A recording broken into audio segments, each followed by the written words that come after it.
केंद्र सरकार के हार के साथ साथ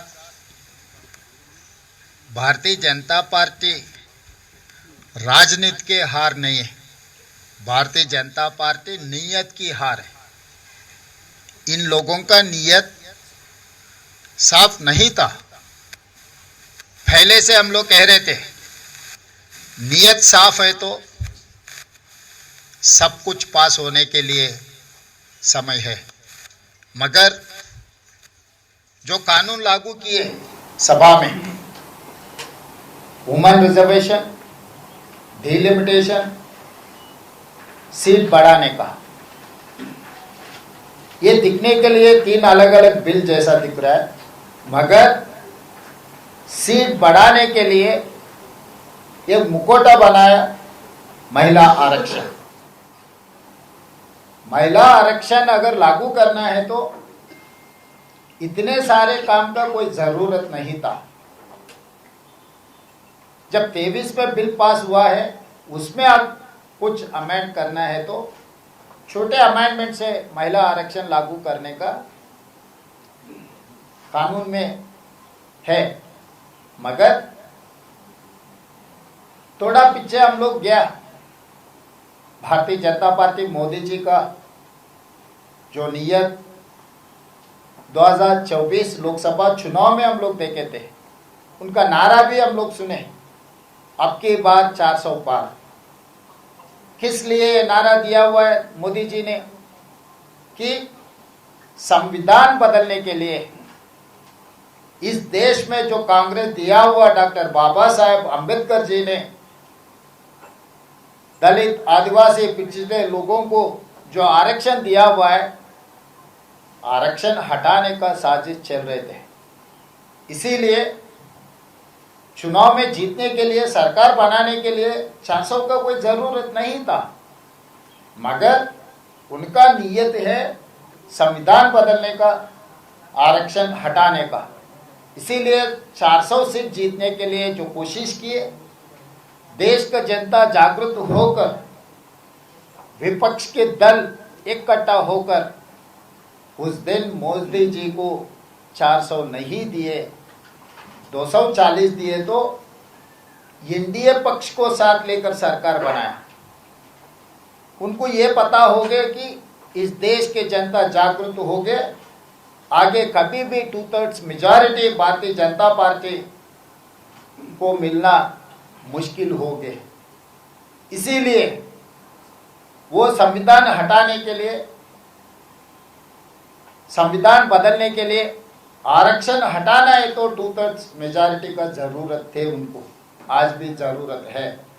इसीलिए सीट बढ़ाने का बहाना लेकर 850 तक सीट बढ़ाए तो बड़े राज्यों में जहां जहां पर भारतीय जनता पार्टी का पकड़ है, जहां पर भारतीय जनता पार्टी का सरकार राज्यों में है, उसी राज्यों में, बड़ा राज्यों में उनको जितने सीटों का जरूरत है वो सीट पूरा वहीं पर मिल जाएंगे। तब 2/3 मेजॉरिटी लेकर संविधान बदलने का, आरक्षण हटाने का एक नियत लेकर लोकसभा में कानून लगाए। तो इसीलिए इस देश के जनता इस बार अगर ये सीट बढ़ाने का काम कामयाब हो गए तो मोदी जी और एनडीए सरकार को कोई रोकने वाला नहीं है संविधान बदलने का और आरक्षण हटाने का। इसीलिए देश का जनता पूरा जागृत होकर, विपक्ष दल इकट्ठा होकर कल लोकसभा में मोदी जी का नियत को हरा दिए। अब बदनाम का काम शुरू कर दिए मोदी जी के सरकार ने कि कांग्रेस पार्टी महिला आरक्षण के खिलाफ है। महिला आरक्षण लागू करने के लिए हम लोग कोशिश किए, महिला आरक्षण बढ़ाने के लिए हम लोग कोशिश किए, इसीलिए जानबूझकर महिला आरक्षण नहीं देने के इरादे से कांग्रेस पार्टी इस बिल को हरा दिए। ऐसा गांव-गांव में, गली-गली में शोर मचाने के लिए जो कोशिश कर रहा है। तो मैं ये आश्वासन दिलाना चाहता हूं मोदी जी को, मोदी जी आपका नियत साफ रखो, कानून सही तरीका से बनाओ। महिला आरक्षण के बारे में हमारा नियत को शक मत करो। इस देश में पहली बार महिलाओं को वोट हक दिए कांग्रेस पार्टी ने। यूनाइटेड स्टेट्स ऑफ अमेरिका में महिलाओं को आरक्षण वोट हक मिलने के लिए 150 साल लड़ना पड़ा, मगर इस देश में जैसा ही आजाद मिलते ही पुरुष के साथ साथ महिलाओं को वोट हक दिया हुआ है कांग्रेस पार्टी ने। इस देश का राष्ट्रपति, इस देश के प्रधानमंत्री, इस देश के लोकसभा स्पीकर, इस देश में गवर्नर, मुख्यमंत्री, हर कुर्सी में महिलाओं को बिठाए। खासकर हमारा पार्टी अध्यक्ष इंदिरा जी से लेकर सोनिया गांधी जी तक पार्टी के अध्यक्ष, उन्हीं महिलाओं के नेतृत्व में कांग्रेस पार्टी बहुत कुछ की है इस देश में। तो हमारा नियत को शक करने का कोई जरूरत नहीं है। लोकल बॉडीज में महिला आरक्षण लागू किए राजीव गांधी ने। आज 50% जो urban local bodies, rural local bodies में जो महिलाओं को 50% आरक्षण मिल रहा है वो कांग्रेस के वजह से, ये भारतीय जनता पार्टी के वजह से नहीं मिला है। एक उदाहरण मैं देना चाहता हूं। अप्रैल 6, 1980 भारतीय जनता पार्टी शुरुआत हुई। आज तक कुछ कम 50 साल होने वाले हैं। 15 अध्यक्षों को नियम किए भारतीय जनता पार्टी ने। एल.के. आडवाणी जी जैसा वरिष्ठ नेता 2 बार 3 बार बन चुका है। बाकी के नेता भी 2 बार बन चुके हैं। मुरली मनोहर जोशी जी 15 बार भारतीय जनता पार्टी के अध्यक्ष बना है। 15 में एक महिला भी भारतीय जनता पार्टी अध्यक्ष ने नहीं बनाया। दूसरी बात रहा जनरल सेक्रेटरी ऑर्गेनाइजेशन। इतने सालों में एक महिला भी जनरल सेक्रेटरी ऑर्गेनाइजेशन नहीं बनी भारतीय जनता पार्टी का। आपका नियत ही महिलाओं के खिलाफ है। आज कांग्रेस पार्टी को बदनाम करने के लिए कोशिश मत करो। पूरा देश के जनता 140 करोड़ जनता ने देख चुका है आपका राजनीति क्या है, आपका नियत क्या है। आपके नियत को कल सब मिलकर हरा दिए। आगे कांग्रेस पार्टी को, इंडिया अलायंस को बदनाम करने के लिए कोशिश मत करो। आज शनिवार है, कल रविवार, सोमवार के दिन नया कानून बनाओ महिला आरक्षण के लिए। पूरा इंडिया अलायंस को साथ में लेकर आके हम लोग मदद देंगे। जो 23 में हम लोग मदद किए, कुल के हम मदद देंगे। बाकी विपक्ष दलों को हम इकट्ठा कर देंगे। जो 543 लोकसभा सीटों में 1/3 181 महिला आरक्षण लागू कर दो। विभिन्न राज्यों में विधानसभा में भी 1/3 महिला आरक्षण लागू करने के लिए अब कानून बनाओ। सोमवार के दिन हम पास कर देंगे।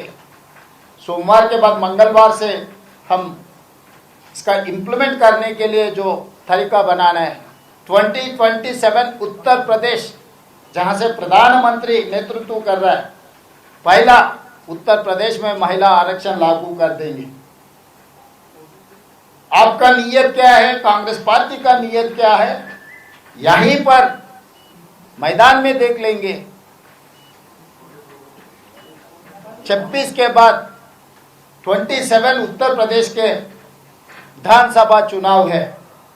1/3 रिजर्वेशन के साथ साथ उत्तर प्रदेश के साथ साथ जो भी राज्यों में चुनाव होने वाले अगले साल महिला आरक्षण लागू कर देंगे। आने वाले 2029 लोकसभा तक रोकने का कोई जरूरत नहीं है। सोमवार के दिन कानून पास कर लो, मंगलवार के दिन से ये पूरा इम्प्लीमेंटेशन करने का आजकल डेटा रेडीली अवेलेबल है। वोटिंग डेटा भी रेडीली अवेलेबल है इलेक्शन कमीशन ऑफ इंडिया के साथ। पॉपुलेशन का भी रेडी है। जैसा 543 है, जैसा बाउंड्रीज है, डिलिमिटेशन का भी कोई जरूरत नहीं है। 2011 का पॉपुलेशन पूरा तैयार है। 2009 में जो डिलिमिटेशन हुआ है उसी तरीका से 181 1/3 ऑफ दी लोकसभा सीट्स, और हर राज्य में जो विधानसभा के सीट है 1/3 2011 पॉपुलेशन लेके पूरा महिला रिजर्वेशन लागू किए तो 6 महीने में पूरा कार्रवाई खत्म हो जाएंगे। तो 15 अगस्त के अंदर ही ये पूरा मामला कार्रवाई पूरा हम कर सकते हैं, क्योंकि आज के तारीख में डेटा तैयार है, मैनुअल कुछ करने का कोई ज़रूरत नहीं है। 6 महीने के अंदर सब कुछ साफ साफ हो जाएंगे। इसीलिए कांग्रेस पार्टी और तेलंगाना मुख्यमंत्री के नाते साधारण राज्यों को मैं साथ में लेकर स्टालिन को, पिनरई विजयन जी को, सिद्धरामैया जी को, चंद्रबाबू नायडू जी को, वैसे ही पुदुचेरी मुख्यमंत्री से, सबसे साधारण मुख्यमंत्रियों से मैं चर्चा करूंगा। आपके मदद जमा करने के लिए हम लोग दिल खोल के काम कर देंगे। इंडिया अलायंस में जितने भी साथी लोग हैं सबका मदद हम लोग जमा कर देंगे। सोमवार के दिन महिला आरक्षण को पास कर देंगे। यहाँ पर किसका नीति, किसका राजनीति क्या है, जनता के सामने खुल के लोकसभा में चर्चा करेंगे। ये कानून पास करने के लिए हम तैयार है। ये महिला आरक्षण के मुखौटा बना के आप जो संविधान को बदलने का, आरक्षण हटाने का जो साजिश चल रहा है, इस देश के जनता खामोश नहीं बैठने वाला है। और दक्षिण भारत उत्तर भारत के बीच में अंतर खड़ा करने के लिए, दीवार बनाने के लिए कोशिश मत करो। हम लोग इस देश में हिस्सेदार है, हम लोग इस देश का भागीदार है, हम लोग इस देश में रहने वाला है। इस देश तरक्की करने के लिए हम आपसे कोई कम नहीं है। राजनीति में पॉलिटिकल पावर आप होगा, मगर फाइनेंशियल पावर हमारे से मिल रहा है आपको। हम कोई कम नहीं है देशभक्ति में, कोई भी हमारे से ज्यादा भी नहीं है देशभक्ति में। हमारा मदद है, देश को बचाने का हमारी जिम्मेदारी है। आप ऐसा नहीं कर सकते। उत्तर दक्षिण भारत का जो अंतर फैला के, उत्तर दक्षिण भारत के बीच में दीवार खड़ा करा के आपके दल को जिताने के लिए कोशिश मत करो। कांग्रेस पार्टी के लिए, खासकर हमारे लिए, पहला देश, दूसरा जनता, तीसरा दल। मगर मोदी जी का राजनीति में पहला दल, दूसरा खुद का मामला, तीसरा देश। हमारे सोचधारे में अलग अलग है। कभी कभी भारतीय जनता पार्टी के नेता लोग कहते हैं भाई मोदी जी का पहला उनका है, बाद में दल है, उसके बाद देश है। वो उनका इरादा है, मैं कुछ नहीं कह सकता हूं। मगर हमारे लिए तो पहला देश है, दूसरा जनता है, तीसरा दल है। तो देश के लिए, जनता के लिए, महिला आरक्षण के लिए हम लोग मदद देंगे। हमारे तरफ से ब्लैंकेट ऑफर मोदी जी को हम दे रहा है। सोमवार के दिन, कल कह रहे थे अमित शाह जी ने, 1 घंटा समय दो पूरा कानून बदल के संसद में रखने के लिए। 1 घंटा नहीं, 36 घंटा है, 40 घंटा है। अभी से अगर आप हिसाब किताब किए तो पूरा तैयार है। तो इसीलिए कानून बदला दो, महिला आरक्षण के लिए जो कार्रवाई शुरू करना कर दो। सोमवार के दिन बिल इंट्रोड्यूस करो, मंगलवार तक पूरा चर्चा कर देंगे, पास कर देंगे। कांग्रेस पार्टी की ओर से हम लोग ये बयान दे रहा है कि महिला आरक्षण के लिए हम तैयार है। कोई हम बदनाम करने में कोई कोशिश की तो कोई मानने वाला नहीं है। हम पलट के जवाब देंगे। का जिक्र आप कर रहे हैं, वो 2023 का नारी शक्ति वंदन अधिनियम बिल होगा या उसको बदल कर उसमें ओबीसी आरक्षण का प्रावधान देकर लाया जाएगा? हमारा मांग है ओबीसी रिजर्वेशन भी उसमें मिलाना है। अगर ओबीसी रिजर्वेशन मिलाने के लिए कुछ समय लगे तो जैसा है वैसा ही 2027 से लागू करने के लिए आप अमेंडमेंट कर दो। आगे जो अमेंड करना है तब भी हमारा मदद रहेंगे। हमारा मांग है रिजर्वेशन, महिला रिजर्वेशन, कोटा में सब कोटा कर दो। और कोटा में सब कोटा करने के लिए कुछ दिक्कत हो रही है, कुछ समय लग रहा है, तो पहला महिला आरक्षण लागू कर दो। आगे कोटा में सब कोटा बनाने के लिए जो कानून बनाने है बना दो। सवाल ये है कि जब ये कवायद चल रही थी महिला आरक्षण के मद्देनजर, उसी दौरान आपने दक्षिण भारत के जितने भी मुख्यमंत्री हैं सबको आपने चिट्ठी लिखी और बोला कि आइए एक साथ मिलकर इस लड़ाई को लड़ते हैं। सवाल मेरा ये है कि आपको समस्या डिलिमिटेशन से थी, महिला आरक्षण से नहीं थी। आपने पहले भी इसको साफ किया है। दक्षिण भारत के डिलिमिटेशन को लेकर क्या फॉर्मूला होना चाहिए, किस तरीके से आप देखते हैं? क्योंकि लगातार चाहे सोनिया गांधी हो, प्रियंका गांधी हो, राहुल गांधी हो, लगातार ये कहते रहे कि हम आरक्षण के विरोध में नहीं है, हम डिलिमिटेशन के खिलाफ हैं। साउथ और नॉर्थ को बांटने की कोशिश है, फॉर्मूला क्या है, किस तरीके से देखते हैं? मोदी जी का फार्मूला है प्रोरेटा, दक्षिण भारत के मुख्यमंत्रियों का फार्मूला है हाइब्रिड मॉडल। हम चर्चा करना है, हम कौन है, स्टेक होल्डर सबसे चर्चा करो, विपक्ष दलों से चर्चा करो, सिविल सोसाइटी से चर्चा करो, एक नया सिस्टम जिसको भी नुकसान नहीं पहुंचा जैसा इस देश को इकट्ठा करने के लिए जो ज़रूरत है उसके बारे में चर्चा होना है। हम अकेले एक तरीका नहीं बोल रहे हैं, हम we have suggested one formula which is actually accepted by government of India and other civil societies. Otherwise, we are ready to debate on this subject. पहला विपक्ष दलों को, आपके साथ के दलों को पहले बुलाओ, टर्म्स ऑफ रेफरेंस कैसे रहना उसके बारे में चर्चा करो, सबका सुझाव लो, हर जिले में जाओ, नहीं तो हर पार्लियामेंट में एक पब्लिक हियरिंग बनाओ, उन लोगों का राय ले लो, उसके बाद कुछ कोशिश करो। ये ऐसे समझ रहे हैं नॉर्थ को हम पावरफुल कर रहे हैं, नॉर्थ को पावरफुल नहीं कर रहा है, देश को कमज़ोर कर रहा है। हम किस हर चीज़ को हम मान सकते हैं, देश को कमज़ोर करने के लिए कोई भी कोशिश की हम नहीं मानेंगे। देश एक बार कमज़ोर हो गए, आपस में अंतर फैल जाएंगे, उसके बाद कोई भी कंट्रोल नहीं कर सकते। मोदी जी, अमित शाह जी कितने साल रहेंगे, 5 साल, 10 साल, 15 साल, उसके बाद देश तो रहना है, इस देश में जनता रहने वाला है। इस देश जनता को नुकसान पहुंचाने का, देश कमजोर करने के लिए मोदी जी हो कोई भी हो कोशिश नहीं कर सकता। अगर वो कोशिश किए तो हम रोकेंगे। ये लोग ये समझ रहे हैं हम कमजोर हैं। मैं महाभारत की एक छोटी कहानी सुनाना चाहता हूँ। महाभारत में भीमसेन के बारे में तो आपको पता है कितना ताकत है, ताकत के साथ साथ उनको अहंकार भी आ गए, मैं किसी को हरा सकता हूँ, मेरा ताकत के सामने कोई भी मुकाबला भी नहीं कर सकता है। जब हनुमान जी ने ये सोचा कि भाई इसको कुछ सबक सिखाना है, हनुमान जी आगे सड़क पे ऐसे हो गए, उनका पूंछ ऐसा डाल के वो सो गए बूढ़े बंदर जैसा। आगे भीमसेन ने सो बंदर को बोलिए कि भाई ये पूंछ हटा दो, भाई मैं बूढ़ा हो गया, मैं नहीं हटा सकता हूँ, आप ही हटाओ। पैर से कोशिश किया, एक पैर से नहीं हुआ, दूसरे पैर से कोशिश किया, नहीं हुआ, फिर हाथों से भी उठाने के लिए कोशिश किया, नहीं हुआ। तब भीमसेन को यह पता लग गया उनका अहंकार क्या है। ये बूढ़ा बंदर वहां पर है तो पूंछ भी नहीं हटा सका। तब हनुमान जी ने पलट के बोले आपका अहंकार कोई काम का नहीं है, भीमसेन जी आप ताकत वाला है मगर अहंकार से कोई फायदा नहीं है। मोदी जी को भी 12 साल से बार बार कानून बिना चर्चा पास करवाते गए, किसी को केस से धमकाओ, किसी को इसमें ले लो, किसी को डराओ धमकाओ, किसी को एब्सेंट कराओ, सब सारे कोशिश की। कल उनके अहंकार की आ रहे, पूरा देश के जनता हनुमान बनकर पूंछ डाला है मोदी के सामने, वो पूंछ नहीं हटा सका। मोदी जी का अहंकार हार गए कल।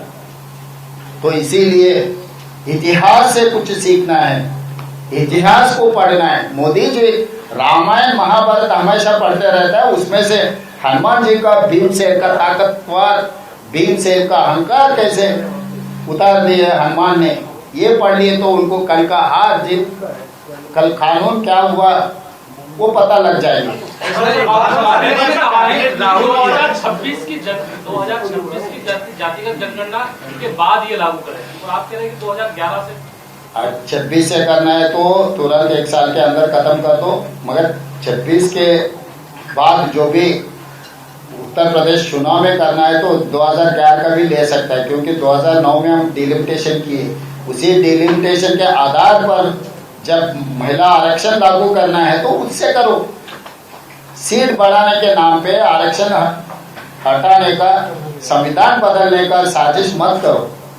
इन लोगों का ultimate target is that they have failed in 2024, they have not got that 400, that is why they have not changed constitution, they have not deleted the reservation।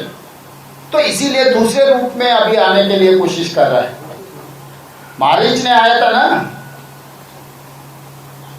Sita माँ को उठाने के लिए, ये मोदी जी भी अभी संविधान को उठाने के लिए ये पूरा भारतीय जनता पार्टी एनडीए ने कोशिश कर रहा है, वो कोशिश तो कामयाब नहीं होने देंगे हम सब मिलके। अभी कैबिनेट मीटिंग ली, उसमें ये सूत्रों के हवाले से खबर आ रही है कि उन्होंने कहा कि इंडिया गठबंधन ने गलती की है, महिला आरक्षण बिल को हरा के, और देश की महिलाएं आपको सबक सिखाएंगी, बीजेपी गांव-गांव जाके इसका प्रचार करेगी। तो आपको तो महाभारत में पता है शकुनी ने क्या कहा, तो शकुनी को अभी सच बोलने का इरादा ही नहीं है, सच पहचान का इरादा ही नहीं है। एनडीए का भी वैसा ही है, उनका गलती, उनका नाकामयाबी हमारे ऊपर डालने के लिए कोशिश करे, उसके बारे में हम ज्यादा ध्यान नहीं देना चाहता है। देश को हम बचा दिए, देश के जनता इकट्ठा होकर देश को बचाए। अब आगे महिला आरक्षण लागू करने के लिए क्या कार्रवाई करना है उसके बारे में चर्चा की तो कैबिनेट के लिए अच्छा है। कैबिनेट कांग्रेस पार्टी और इंडिया अलायंस को गाली देने के लिए कैबिनेट का कोई जरूरत नहीं है, गली गली में तो वही काम कर रहे हैं इन लोग। सो हम लोग सड़क से लेकर संसद तक ऐसे गलत कानून बनाए तो हम लोग पूरा हरा देंगे। रेवंत सर, 24 में जो रिजल्ट आया उसके बाद अब जो 850 की बात जो कही जा रही है, जो कि कल पास नहीं हो पाया, आपको लगता है कि साउथ में चूंकि बीजेपी उतनी स्ट्रॉन्ग नहीं है लेकिन वो कवायद कर रहे हैं कि स्ट्रॉन्ग हो वहां पर उस कंपैरिजन में, क्या फ्यूचर में अगर ये पास होता है किसी भी हाल में तो साउथ की जरूरत जो मौजूदा सरकार को उनको नहीं होगी, और इससे क्या इकोनॉमिकली भी नुकसान होगा साउथ और नॉर्थ के बीच में? देश के लिए नुकसान है, जनता के लिए नुकसान है, ये दलों का नुकसान नहीं है। देश इकट्ठा होकर लड़े तो इकट्ठा होकर तरक्की किए तो अलग रहता है, इकट्ठा होकर सरकार बनाए तो अलग है। जब अलग अलग राज्यों ने 6-7 राज्यों में उत्तर प्रदेश, बिहार, बंगाल, मध्य प्रदेश, राजस्थान, गुजरात और महाराष्ट्र 7 राज्यों ने बैठकर सरकार बनाए तो बाकी राज्यों क्या करने वाला है? छोटे राज्यों ने क्या करना है, सदरण के राज्यों ने, दक्षिण भारत के राज्यों ने क्या करना है?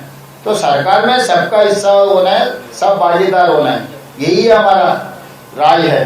इसीलिए हम लोग कोशिश किया, हमारा नुकसान कैसे पहुंचाने के लिए कोशिश कर रहा है। They cannot punish us because of our growth और we are law abiding citizens, you cannot punish law abiding citizens. Sir, Andhra Pradesh chief minister का पर ये कहना है कि जैसे ये डिलिमिटेशन बिल का ना आना, 50% प्रोपोर्शनल सीट्स का ना आना is a great disservice to southern states, to eastern states and other smaller states as well. उनका ये कहना है कि अब आर्टिकल 81 की वजह से, जब पॉपुलेशन की वजह से जब सीट्स इंक्रीज होंगी तब तो फेडरल स्ट्रक्चर ब्रेक होगा, ये चंद्रबाबू नायडू कह रहे हैं। तो चंद्रबाबू नायडू जी ने क्या कहा मैं सुना ही नहीं। चंद्रबाबू नायडू समझदार है, तजुर्बा वाले हैं, वो गलत कहता बोल के मैं नहीं समझता हूँ। अगर पॉपुलेशन बढ़ाना है अभी नारा दिए, पॉपुलेशन दिखना है तो और 30 साल लगता। जो उनका नारा अगर पास होना है तो और 30 साल, 20 साल, 25 साल लगने वाला है। तो इसीलिए नायडू जी को भी पता है, इसीलिए खुल के वो कुछ नहीं कहा। मोदी जी जो कानून लाए इसके बारे में तो नायडू जी ने कुछ खुल के तो कुछ नहीं कहा। तो समझदार को इशारा काफी है, इससे ज्यादा मैं नहीं कह सकता। Sir, if you go by the 50 census, South will lose the seats. If you go by the 50% formula, South may get good seats. This is the. भाई देखो, कुछ भी झूठ बोलने के लिए भारतीय जनता पार्टी जो भी कोशिश कर रहा है वो कोशिश कामयाब नहीं होने वाले। मैं पहले से एक ही कंपैरिजन बोल दिया कि केरला में आज 20 है, उत्तर प्रदेश में 80 है, दोनों के अंतर 60 है। कल 50% बढ़ा है तो केरला में 30 बन जाएंगे, उत्तर प्रदेश तो 120 बन जाएंगे, दोनों के अंतर 90। तो यहाँ सीधा परसेंटेज वाजपेयी वोट परसेंटेज से आ रहा है, ये वोट से हार गए। हर जगह में परसेंटेज ये नहीं होते। आपके पिताजी कुछ पैसे दिए, आपका ने 10 लाख है, आपके बड़े भाई का ने 1 करोड़ रुपए। मैं दोनों को 100% पूरा उनका जो भी हिस्सा है फिर दोबारा देने के लिए कोशिश की तो अब 10 लाख मिलने वाले, आप 20 लाख बन जाएंगे, उन तो 2 करोड़ हो जाएंगे। पिताजी तो बोल रहे हैं कि परसेंटेज सेम दे रहा हूँ मैं 2 बेटों को, मगर आपका ने 10 लाख है, उनका ने करोड़ रुपए है। 10 लाख वाले को 10 लाख मिल गए, 1 करोड़ को दूसरे करोड़ मिल गए, तो 10 लाख वाले 20 लाख बन गए, 1 करोड़ वाले 2 करोड़ बन गए। तो परसेंटेज तो आपको सेम दिखता है, मगर एक्चुअल में तो फर्क अंतर बहुत ज्यादा है। तो ये परसेंटेज का ये भड़काने का चर्चा तो खत्म हो चुका है, इसके बारे में कोई चर्चा करने से कोई फायदा नहीं है। आगे क्या कार्रवाई करना है उसके बारे में चर्चा होना है। कम से कम अभी तो भी केंद्र सरकार ने विपक्षी दलों को पहले बुलाना है, राय लेना है। महिला आरक्षण लागू करने के लिए क्या क्या कार्रवाई करना है चर्चा करने के बाद, कंसेंसस बिल्ड करने के बाद आगे जाएंगे। इतना ही हमारा सुझाव है।